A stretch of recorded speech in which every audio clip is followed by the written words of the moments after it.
Handi mutton, handi chicken অনেক খেয়েছেন, আজকে হান্ডি সয়াবিন বানিয়ে আপনাদের দেখাবো।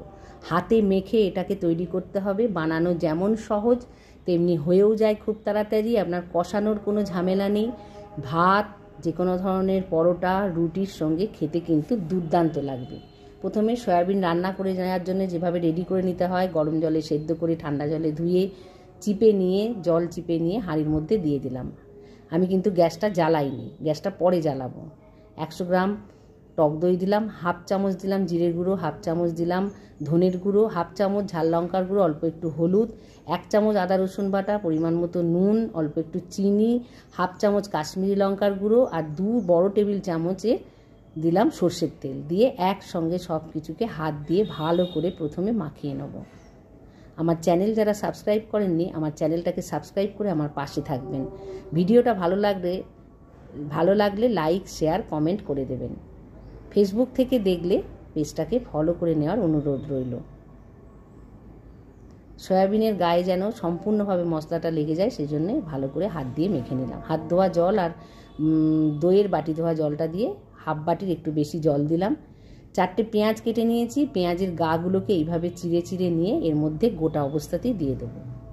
তারপর দেব একটা গোটা রসুন, রসুনটাকেও ভালো করে ধুয়ে নিয়ে এর মধ্যে গোটাই ছেড়ে দেব।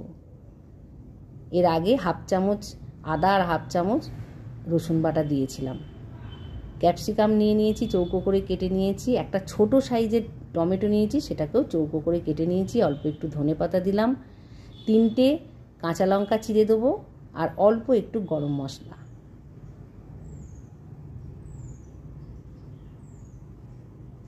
গ্যাসের ফ্লেম কিন্তু আমি এখনও জ্বালাইনি। সব কিছু দেওয়ার পর ভালো করে মিলিয়ে নেওয়ার পর তবেই গ্যাসটাকে জ্বালাবো। তারপর প্রথম 5 মিনিট হাই হিটে রান্না করে নেব। যখন এটা ফুটে যাবে একদম গ্যাসের ফ্লেমটাকে লো করে দিয়ে মিনিট 20 রান্না করে নিতে হবে। তারপর 10 মিনিট মতন স্ট্যান্ডিং টাইমে রাখলেই রান্নাটা পরিবেশনের জন্য একদম রেডি। গরম মশলাটা দিলাম।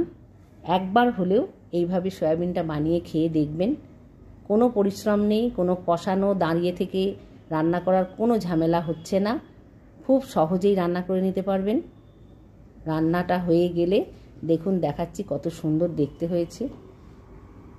রসুনটা একদম গলে গেছে, পেঁয়াজগুলো গলে গিয়ে তরকারির মধ্যে মিশে গেছে। একবার হলেও বানিয়ে খেয়ে কেমন লাগলো আমাকে অবশ্যই করেই জানাবেন।